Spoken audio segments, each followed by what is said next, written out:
السلام عليكم ورحمة الله وبركاته. بسم الله العظيم القدرة والشان، شديد البطش والبرهان، حافظ الدين والقرآن. بسم الله ما شاء الله كان وما لم يشأ لم يكن، ولا حول ولا قوة إلا بالله العلي العظيم. الحمد لله رب العالمين، والعاقبة للمتقين، والصلاة والسلام على أشرف المرسلين وعلى آله وصحبه أجمعين، أما بعد.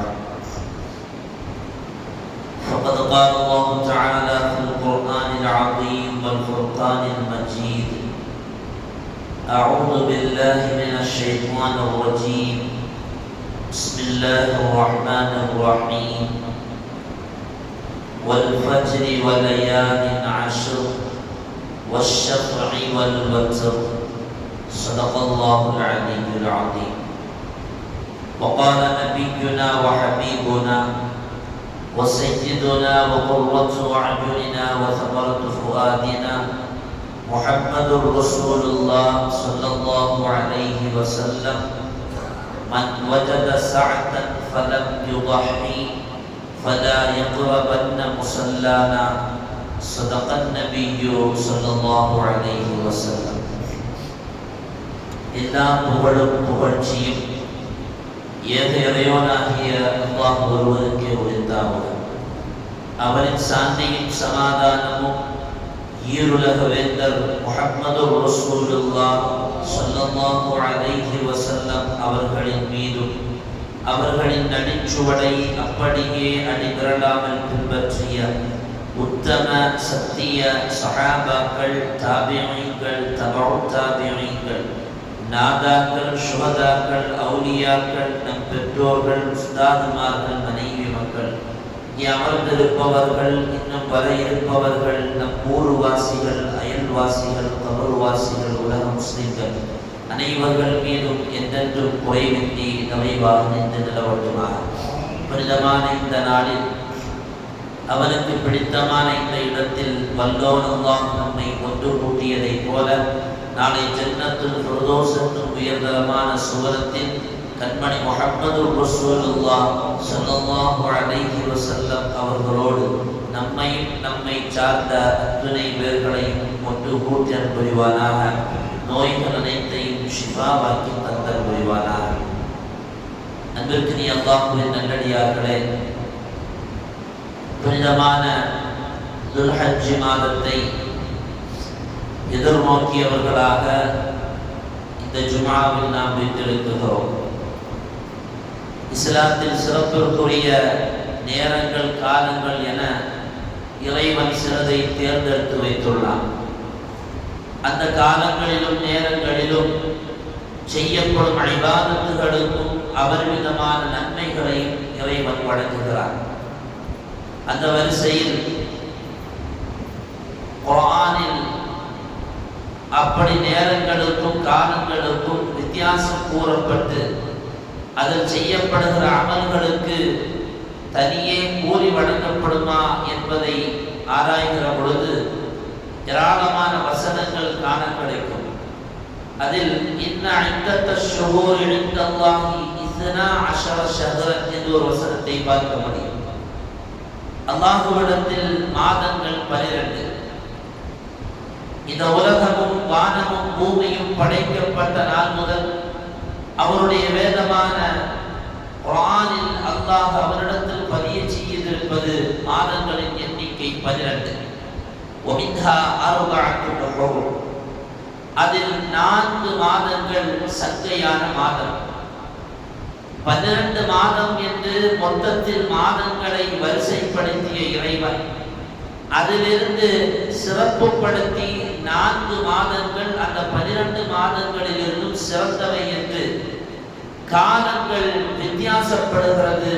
எல்லா காலமும் ஒரே காலம் அல்ல, எல்லா காலத்திலும் செய்யப்படுகிற அமல்களுக்கு ஒரே கூலி அல்ல என்பதை இந்த வசனம் நம்மை தெளிவுபடுத்தும்.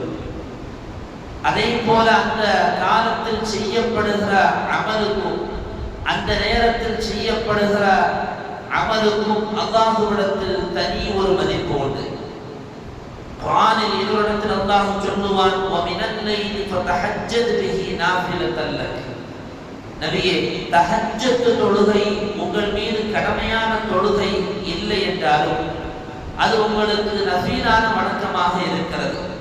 அதை நீங்கள் வளமைப்படுத்தி அதை நீங்கள் புரிந்து வந்தால் அல்லாஹ் உங்களுக்கு நாளை மறுமையில் சுவனத்தில் மகாமம் மஹ்மூதா என்ற உயர்ந்த இடத்தை தரக்கூடும் என்று இன்னொரு வசனத்தில் அல்லாஹ் அவன் குறிப்பிட்ட சிறப்புக்குரிய நேரத்தில் அமல் செய்வதனால் கிடைக்கப்பெறுகிற நன்மையை பற்றியும் அல்லாஹ் பதிவு செய்கிறார். பொதுவாக தஹஜ்ஜுத் பெருமானார் அவர்களை பார்த்து சொல்லப்பட்டதாக இருந்தாலும் அந்த நேரத்தில் உம்மத்துகளும் தொழுவது சிறப்பு என்பதை இமாம்கள் நமக்கு விளக்கி சொல்லுவார்கள். சுருக்கமாக அல்லாஹ்வுடைய ரசூலும் குறிப்பிட்ட அந்த காலங்களிலும் நேரங்களிலும் அமல் செய்வதனால் அபரிமிதமான நன்மையை மனிதன் அடைந்து கொள்வான் என்பதை இது போன்ற குர்ஆன் வசனங்களின் மூலமும் ஹதீஸின் மூலமாகவும் நாம் பெற்றுக்கொள்ள முடியும். இன்னும் 2-3 நாட்களில் புனிதமான அந்த துல்ஹஜ்ஜை நாம் அடையவிருக்கிறோம். அதனுடைய முதல் 10 மிகவும் சிறப்புக்குரிய 10. குர்ஆன் அந்த துல்ஹஜ் மாதத்துடைய முதல் 10ஐ பற்றி நமக்கு அடையாளப்படுத்தும். சூரத்துல் ஃபஜ்ர் அல்லாஹ் சொல்லுவான், வல் ஃபஜ்ர், அதிகாலையின் மீது சத்தியமாக, வல் ஃபஜ்ர், அதிகாலையின் மீது சத்தியமாக, வலயாலின் அஷ்ர், 10 இரவுகளின் மீது சத்தியமாக, வஷ்ஷஃப்ரி வல் வத்ர், இரட்டை ஒற்றையின் மீது சத்தியமாக என்ற அந்த வசனம் துவக்கம் பெறும்போது அதில் 2வது வசனமான வலயாலின் அஷ்ர், 10 இரவுகள் என்று அல்லாஹ் எந்த இரவை குறிப்பிடுகிறான் என்று இமாம் பெருமக்கள் பெருமானார் அவர்களுடைய சஹாபிகளில் ஒருவரான குர்ஆனில் மிகவும் தேர்ச்சி பெற்ற, குர்ஆனுக்கு விளக்க உரை சொல்வதில் நல்ல ஆழம் படைத்த அல்லாமா இப்னு அப்பாஸ் ரலியல்லாஹு அன்ஹு அவர்கள் சொல்லுவார்கள், அல் முராது பிஹா அஷ்ருல் ஹிஜ்ஜா. அல்லாஹ் இந்த ஆயத்தில் சொல்வது துல்ஹஜ் மாதத்தினுடைய முதல் 10 நாட்களை வரிசைப்படுத்துகிறான். அருமையானவர்களே, மிகவும் சிறப்புக்குரிய நாள் அந்த முதல் 10 நாள். அந்த நாட்களில் அமல் செய்வதற்கு நம்மை நாம் தயார்படுத்திக் கொள்ள வேண்டும். ஒவ்வொரு சிறப்புக்குரிய நாட்களும் நேரங்களும் வரும்போது அதில் அமல் செய்கிற பாக்கியம் நமக்கு அல்லாஹ் வழங்கியிருக்கிறான். அதற்கு நாம் ஆர்வப்பட வேண்டும், துஆக்கள் செய்ய வேண்டும். அந்த நாட்களை அடைந்து அது நல்ல அமல் செய்வதற்காக வேண்டும். பெருமானார் ஸல்லல்லாஹு அலைஹி வஸல்லம் அவர்கள் இந்த 10 நாளுடைய சிறப்பை சொல்லுவார்கள். மா மின் அய்யாமி அல் அமலு ஸாலிஹ் அஹப்பு இலல்லாஹி ஃபீஹின்ன மின் ஹாதிஹில் அய்யாம். மற்ற எல்லா நாட்களிலும் அமல் செய்வதை விடவும் இந்த 10 நாட்கள் அமல் செய்வது என்பது அல்லாஹ்வுக்கு மிகவும் விருப்பமானதும் அல்லாஹ்வுக்கு மிகவும் இஷ்டமானது என்றார்கள் முஹம்மது ரசூலுல்லாஹ் ஸல்லல்லாஹு அலைஹி வஸல்லம். அதே சஹாபிகள் ஒருத்தர் கேட்பார், யா ரசூலல்லாஹ், ஜிஹாதுக்கு போறதை விடவுமா இந்த நாளில் அமல் செய்வது சிறந்தது என்று கேட்டார். ஜிஹாத் எவ்வளவு பெரிய பாக்கியமான ஒன்று, எவ்வளவு நன்மையை தருகிற ஒன்று. ஷஹீதாக அதில் களம் காணுவது அல்லது அந்த போர்க்களத்தில் போராளியாக களம் காணுவது என்பது எவ்வளவு மேன்மைக்குரியது என்பது இஸ்லாம் நமக்கு சொல்லித் தந்த செய்தி. அப்படி இருக்க அந்த சஹாபி கேட்பார்கள், யா ரசூலல்லாஹ், இந்த துல்ஹஜ் மாதத்தினுடைய முதல் 10 நாட்களில் அமல் செய்வது என்பது மார்க்கத்திற்காக வேண்டி களம் காண்பதை விடவும் சிறந்ததா என்று கேட்கும்போது பெருமானார் ஸல்லல்லாஹு அலைஹி வஸல்லம் சொன்னார்கள், ஆமாம், மார்க்கத்திற்காக வேண்டி யுத்தம் புரிவதை விட இந்த முதல் 10 நாட்களில் அமல் செய்வது சிறந்தது.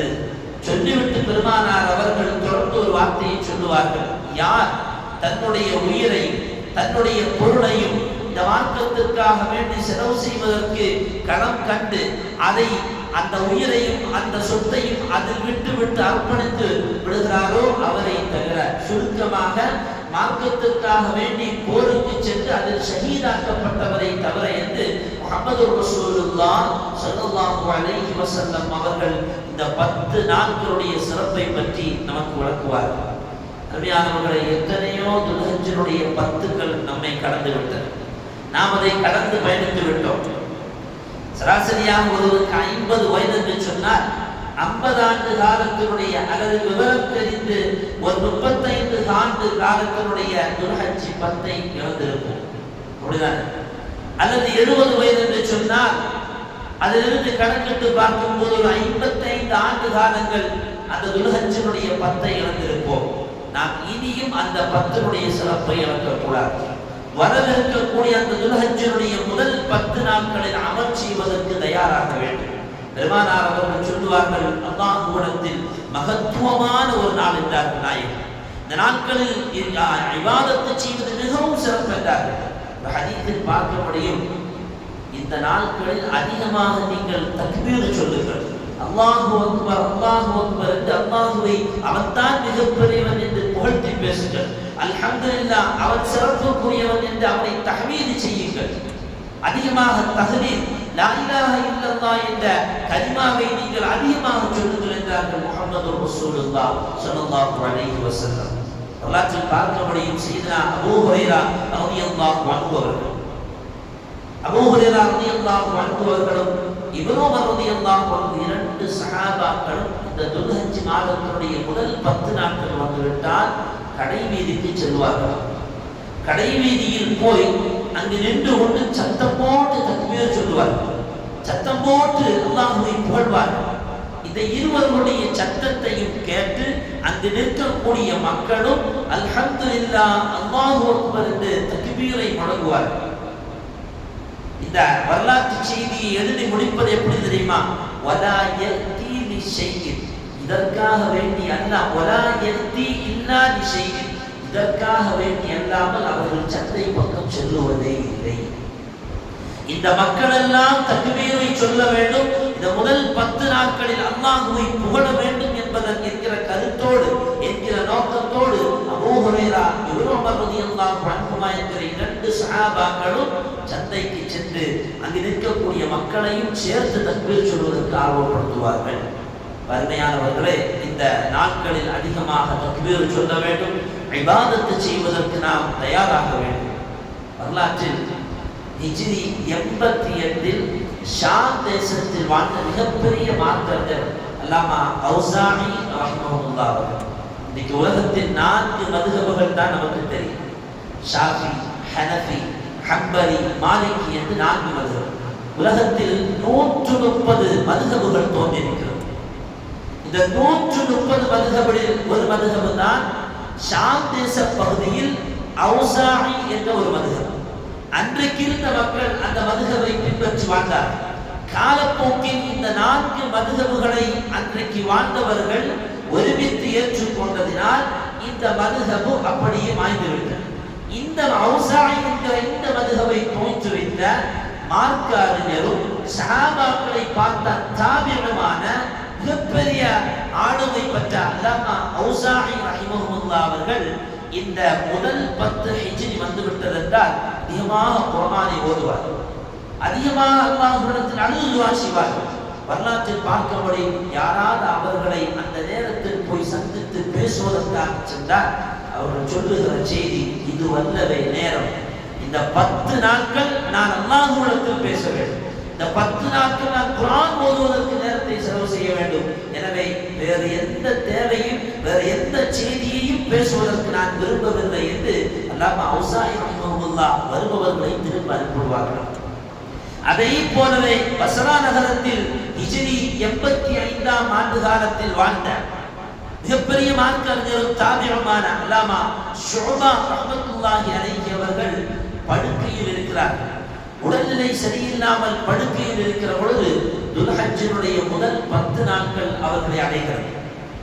அல்லாமா ஷுஅபா ரஹ்மத்துல்லாஹி அவர்கள் சொன்னார்களாம், என்னை எழுந்து உட்கார வையுங்கள், நான் உட்கார வேண்டும், அல்லாஹுவை தஸ்பீஹ் செய்ய வேண்டும், அல்லாஹுவை தக்பீர் செய்ய வேண்டும், அல்லாஹுவை நான் தஹ்லீல் லா இலாஹ இல்லல்லாஹ் என்ற கலிமாவை ஓத வேண்டும். இந்த சிறப்புக்குரிய நாட்களில் நான் படுக்கையில் கிடந்து கொண்டு என்னுடைய நேரத்தை நான் வீணடிக்க விரும்பவில்லை, தயவு செய்து என்னை எழுந்து உட்கார வையுங்கள் சையத்னா ஷுஅபா ரஹ்மஹுல்லாஹ் அந்த 10 நாட்களுடைய சிறப்பை விளக்குவார்.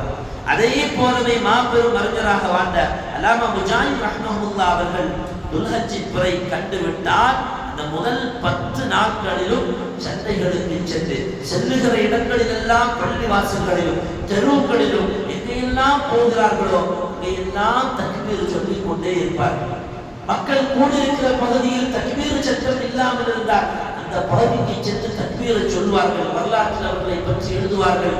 ஒரு சமுதாயத்தில் ஒரு கிராமத்தையே ஒட்டுமொத்தமாக துல்ஹஜ் மாதத்தில் தக்பீர் முழக்கத்தால் சத்தத்தை உயர்த்த செய்தவர் என்கிற பெருமைக்கு சொந்தக்காரர் அல்லாமா முஜாஹித் ரஹ்மஹுல்லாஹ் என்ற வரலாற்றில் எழுதுவார்கள். சுருக்கமாக இந்த துல்ஹஜ் மாதத்தினுடைய முதல் 10 நாட்கள் சிறப்புக்குரியது. அந்த நாட்களில் நம்மால் முடிந்த அமல்களை செய்ய வேண்டும்.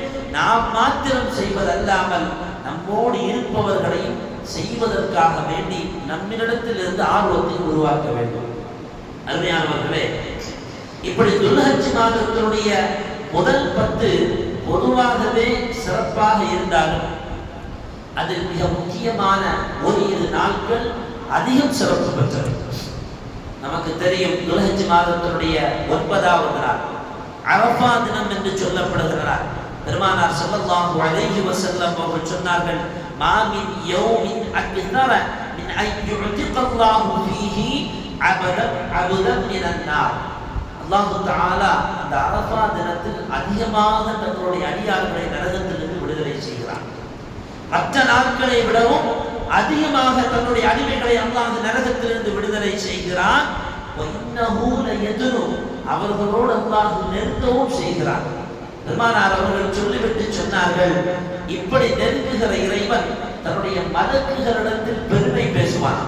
இந்த நாட்களில் யார் அமல்களில் ஈடுபடுகிறார்களோ யுபாஹி, அந்த மக்களை பற்றி அல்லாஹ் மலக்குகளோடு பெருமை பேசிவிட்டு கேட்பான், மா அராதஹா உலா, இதோ என்னை புகழ்கிறார், என்னை தஹ்மீது தக்பீரும் தஹ்லீலும் செய்கிறார், என்னை பற்றிய நினைவிலேயே இந்த நாட்களில் ஈடுபட்டுக் கொண்டிருக்கிற இந்த மனிதர்கள் எதை கேட்கிறார்கள், எதை நோக்கமாக வைக்கிறார்கள் என்று தன்னுடைய மலக்குமார்களை பார்த்து இறைவன் கேள்வியை தொடுப்பான் என்றார்கள் முஹம்மது ரசூலுல்லாஹ் ஸல்லல்லாஹு அலைஹி வஸல்லம். கொஞ்சம் சிந்தித்து பாருங்கள்.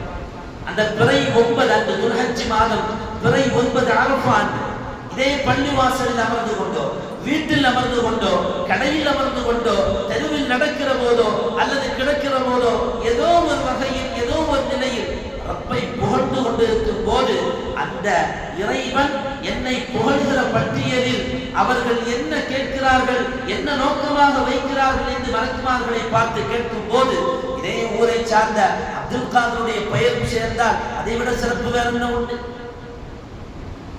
ஷாகுல் அவர்களுடைய பெயர் சேர்ந்தால் அதை விட சிறப்பு வேற என்ன உண்டு? இப்படி இந்த ஊரை சார்ந்த நமக்கு தெரிந்த அல்லது நாமே அல்லாஹ்விடத்தில் மலக்குமார்கள் போய், இன்ன நபர் இன்ன ஊரை சார்ந்த இன்ன நபர் இன்ன இடத்தில் இந்த நாளில் உன்னை புகழ்ந்து கொண்டிருக்கிறார் அல்லாஹ் என்று நம்முடைய பெயரையும் சேர்த்து சொன்னார். அருமையானவர்களே, இந்த உலகத்தில் அதை விட சிறப்பு வேறு எதுவும் இல்லை. மாமின் ஐயாமி, இந்த நாட்களில் அல்லாஹ் அதிகமாக அவனுடைய அடியார்களை நரகத்திலிருந்து விடுதலை செய்கிறான். அப்துல்லாஹ் இப்னு உமர் ரலியல்லாஹு அன்ஹு என்ற மார்க்கர்கள், மிகப்பெரிய ஹதீஸுகளை வல்லுனர், ஆழமான பேணுதலுக்கு சொந்தக்காரர். இவர்கள் அரஃபா மைதானத்தில் ஹஜ்ஜுடைய நேரத்தில் அப்படியே கடந்து போறாங்க.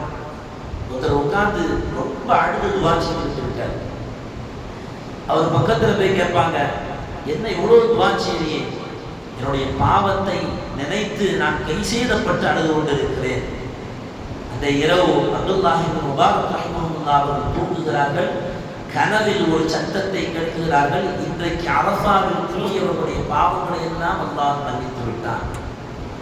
அரஃபாவில் கூடியவர்கள் மட்டுமல்லாமல் அரஃபாவிற்கு வராதவர்களுடைய பாவங்களையும் அல்லாஹ் மன்னித்து விட்டான். அருமையானவர்களே, அரஃபா என்று சொன்னால், அரஃப என்று சொன்னால் அறிந்தான் என்பது பொருள். அந்த இடத்தில் வைத்துத்தான் சையத்னா இப்ராஹிம் நபி அலைஹிஸ்ஸலாம் அவர்கள் எப்படி குர்பானி கொடுக்க வேண்டும் என்பதை விளங்கிய அந்த இடம். இன்னொரு இடத்தில் பார்க்க முடியும், சையத்னா ஆதம் நபி அலைஹிஸ்ஸலாம் அவர்கள் வானுலகிலிருந்து சுவனத்திலிருந்து பூமிக்கு வந்ததற்கு பின்னால் ஆதம் ஹவ்வா அலைஹிஸ்ஸலாம் இருவர்களும் பிரிந்து பல ஆண்டுகளுக்கு பின்னால் ஒன்று ஒன்று சேர்ந்து ஒருவருக்கொருவர் விளங்கிக் கொண்ட இடம் அரஃபா மைதான். எனவே அதற்கு அரஃபா என்று பெயர் வந்தது. ஆக சுருக்கமாக நன்மைகளை வாரி கோரி தருகிறார். அல்லாஹ்வுடைய பொருத்தத்தையும் பாவ மன்னிப்பை மாத்திரமே வழங்குகிற மிக முக்கியமான ஒரு இடம் அந்த அரஃபா மைதான். அல்லாமா சுஃபியான் ஸௌரி ரஹ்மத்துல்லாஹி அலைஹி அவர்கள் அந்த ஹஜ்ஜுடைய நேரத்தில் அரஃபா மைதானத்திற்குள்ளாக சென்றவர்கள். மக்கள் எல்லாம் அழுது புலம்பி அல்லாஹ்விடத்தில் தன்னுடைய பாவங்களுக்காக முறையிட்டுக் கொண்டிருக்கும் போது சுஃபியான் ஸௌரி ரஹ்மத்துல்லாஹி அவர்கள் ஒரு பகுதிக்கு சென்று விட்டு கேட்பார்கள், நீங்கள் அல்லாஹ்விடத்தில் துஆ கேட்கிறீர்களே, இந்த நேரத்தில் மிகவும் மோசமானவர் யார் தெரியுமா என்று கேட்பார். இந்த அரஃபா மைதானத்தில் மிகவும் மோசமானவர் யார் தெரியுமா? மக்கள் எல்லாம் அமைதியோடு நிற்கிறார்கள். அல்லாமா சுஃபியான் ஸௌரி ரஹ்மத்துல்லாஹி திரும்ப சொல்லுவார்கள், அல்லாஹ்விடத்தில் இவ்வளவு பெரிய கூட்டம் துஆ கேட்டதற்கு பின்னாலும் நம்முடைய துஆவை அல்லாஹ் கபூல் செய்வானா என்று இந்த இடத்தில் நின்று கொண்டு எவன் சந்தேகப்படுகிறானோ அவன் தான் மோசமானவன். எவ்வளவு தூரம் அந்த இடத்தினுடைய மகத்துவத்தை வழங்கி வைத்திருந்தால் ஹதீதுகளை வல்லுநர் மிகப்பெரிய மார்க்கறிஞருமான அல்லாமா சுஃபியான் ஸௌரி ரஹ்மத்துல்லாஹி அலைஹி அவர்கள் இந்த வார்த்தையை சொல்லியிருக்க வேண்டும். பொதுவாக முஃமின் என்பவன் ரஜாவிற்கும் கௌஃபிற்கும் ஆதரவிற்கும் பயத்திற்கும் இடையில் வாழ்பவன் தான் முஃமின்.